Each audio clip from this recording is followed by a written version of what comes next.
Okay,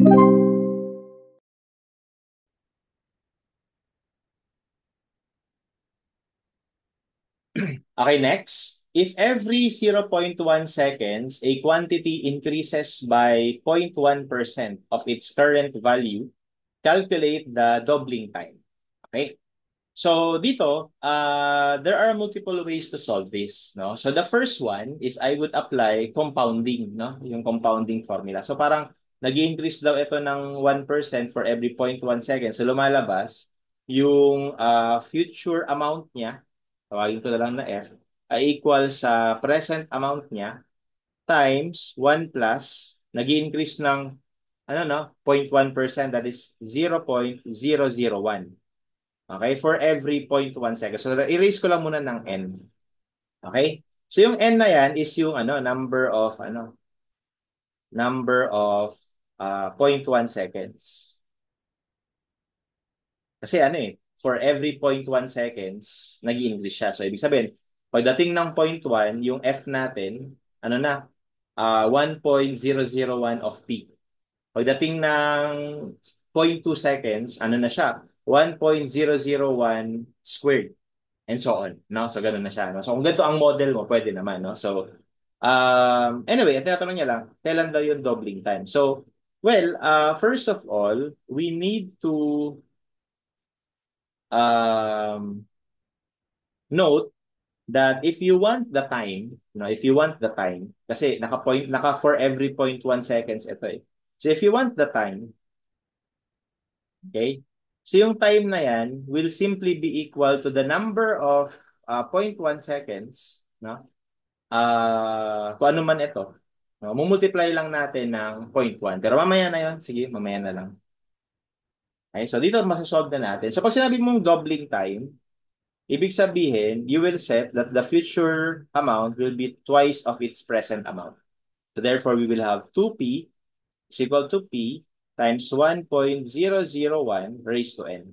Ay magkakansel lang naman yung p, so masasolve natin dito yung n. So masasolve natin dito is yung bilang ng 0.1 seconds. Ayan. Okay? So, as you can see, ang lalabas dyan is 693.49.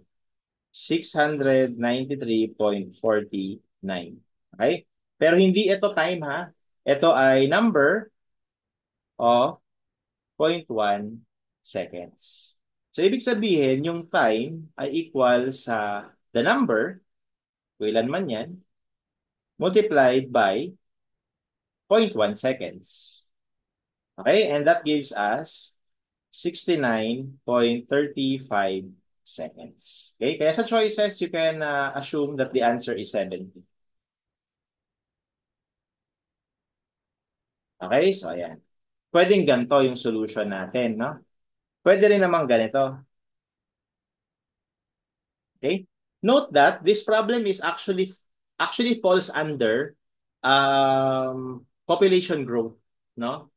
Wherein ang formula ng population growth from differential equations is future is equal to present e raised to the rate times time. Okay? So, pwedeng ganito, no? Pwedeng ganito yung style. So, we're in, sa doubling time, set lang natin ito na 2p is equal to p. Okay? Pero actually, hindi muna. Ang goal muna dito is hanapin natin yung rate, ito, yung r. So, di ba sabi niya, when t is 0.1 seconds, yung p natin will become, or yung future amount natin will become 1.001 of p. So if you would use that data, so magiging 1.001 of p ito equals p e raised to r times 0.1. So dito ang masasolve natin is yung r. So we have, paano yan? So we have 1.001 equals e raised to r times 0.1. So this is your r, no? And so this is our r. Okay? So store lang natin yan. So meron na tayo ng r 0.00995.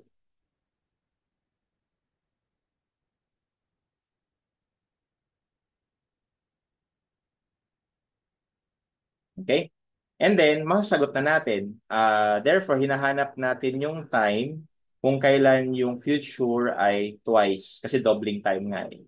So, therefore, that will be 2p is equal to p. P raised to yung r, 0.09995 times yung t. So, magka-cancel lang ulit to. So, masasolve natin dito yung time. 2 equals e raised to r times t. Okay, and that gives us the same answer, 69.43. Or that is 70 seconds. Okay? Or you can also use the calculator, no? So this is the third solution, no? So 'di ba, alam naman natin na itong formulang to, pwede mong gamitan, merong model na ganyan sa calculator. So just go to mode stat, and then ang model line ay ito, exponential. So hanapin nyo lang sa respective calculator nyo, e raised to x or yung exponential. Tapos maglagay lang tayo ng data. So take note dito, ang data natin na x will be yung time. Di ba kasi yun yung nakalagay sa model eh. Tignan nyo, mode, stat. Ayun, yun yung x. So yung time, yung x natin. No?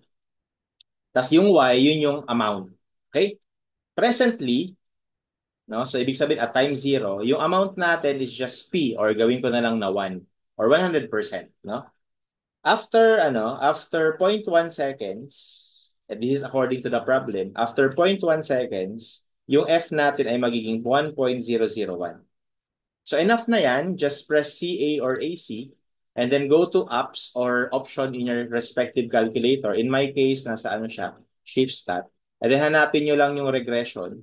And then because we are looking for the time kung kailan siya magdodoble, ang pipiliin natin is yung x hat kasi yun yung representing the time. Ayan. Tapos sa unahan, lagay nyo lang yung equivalent na f. Eh di ba, ang gusto ko, doubling time. So, 2. So, habang inequal yan, same lang din ang sagot na lalabas. Kumbaga, ang kagandahan lang nitong calculator is na-skip natin yung pag-calculate nitong R. Pero basically, ito rin mismo yung ginawa ng calculator. Okay? And that's how we solve this problem.